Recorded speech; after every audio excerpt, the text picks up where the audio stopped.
Good morning class 5 है। Children, हम लोग ताना बाना चैप्टर से काबुली वाला पढ़ रहे थे। तो हम लोगों ने देखा कि काबुली वाले और मिनी में किस तरह से दोस्ती हो जाती है। और मिनी और काबुली वाले रोज़ साथ में खेलते हैं, हंसते हैं। काबुली वाला जो है वह मिनी को किशमिश मेवे वगैरह खिलाता है। लेखक को भी वह व्यक्ति बहुत रोचक लगा और उसके देश की कहानियाँ लेखक को बहुत दिलचस्प लगी।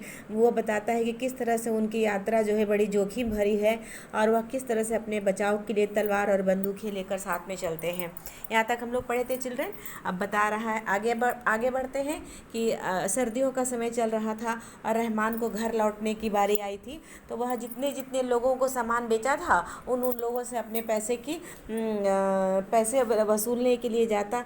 तो रोज़, लेकिन वह इतने व्यस्त समय में भी एक ना एक बार ज़रूर मिनी के पास आ जाता, उससे मुलाकात करने के लिए, उससे थोड़े समय खेलने के लिए, अपने मन बहलाने के लिए। तो क्या हुआ कि एक दिन क्या हुआ कि सवेरे सवेरे लेखक को बहुत ज़ोर ज़ोर की आवाज़ें रास्ते पे सुनाई पड़ी। झांक कर देखा तो दंग रह गया।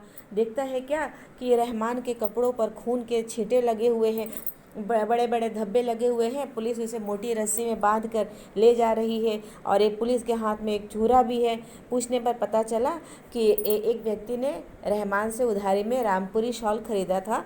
जब रहमान उससे पैसे मांगने जाता है तो वह व्यक्ति उसको मना कर देता है, कह देता है कि हम तुमको पैसे दे दिए। वो झूठ बोल देता है। इस पर रहमान को गुस्सा आ जाता है। वहाँ पे लड़ाई होती है और रहमान गुस्से में उसे छुरा भोंक देता है।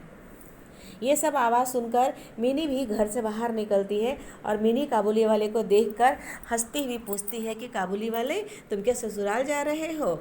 यह सुनकर काबुली मिनी बहुत छोटी थी, उसे नहीं पता था कि काबुली वाले को इस बात से कितना दर्द हुआ होगा। तो वह मिनी को देखकर मुस्कुराता है और काबुली वाला जो है इस तरह से एक व्यक्ति के मारने की जुर्म में जेल में पहुंच जाता है। बहुत साल बीत जाते हैं। लेखक भी भूल जाता है काबुली वाले को और मिनी भी भूल जाती है, अपने बचपन के सभी मित्रों को भूल जाती है। समय बीतता चला जाता है। मिनी अब युवती हो जाती है और उसका विवाह का समय आ गया था। जिस दिन उसका विवाह था उस दिन रहमान जो है वह जेल से छूटता है और छूटकर सीधे लेखक के घर पहुंचता है। लेखक का घर मेहमानों से भरा हुआ था। उसे अचानक से रहमान को देखकर, एक हत्यारे को देखकर वह सकपका जाता है। ये क्या है, किस लिए आया है? लेकिन वो कुछ बोलता नहीं है। वह लेखक से कहता है कि मैं मिनी से मिलना चाहता हूँ। तो लेखक कहता है कि आज मिनी से तुम नहीं मिल सकते हो, घर में मेहमान है, आज तुम जाओ।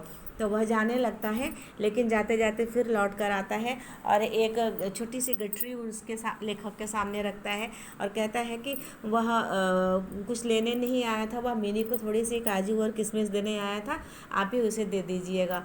तो लेखक के हृदय में थोड़ी सी एक दर्द होती है। उसको लगता है कि यह वाकई में मेरी बेटी को बहुत प्यार करता है, इसकी भी तो मेरी जैसी ही बेटी है।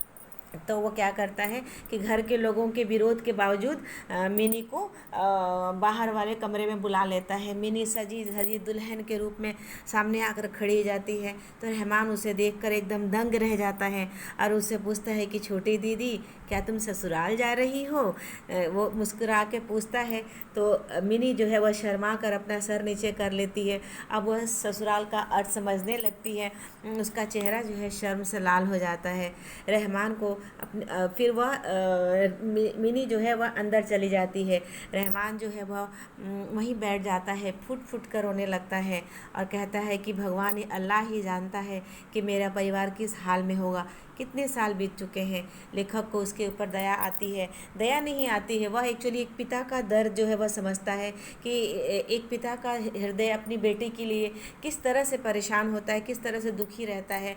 लेखक तो अपनी बेटी के साथ में था, लेकिन रहमान को तो 8 साल हो गए जेल में गए हुए। वह किस तरह से अपनी बेटी के बारे में जान सकेगा, पहचान सकेगा? तो क्या है कि लेखक जो है उसे कुछ रुपए देता है और कहता है कि तुम अपने देश चला जाओ और जाकर अपनी बेटी से मिल लो। ओके चिल्ड्रन, हम लोग ने आज देखा कि काबुली वाले चैप्टर कितना रोचक है। इसमें एक पिता के दर्द को बताया गया है कि एक पिता किस तरह से अपने दर्द को महसूस करता है। Okay, thank you class.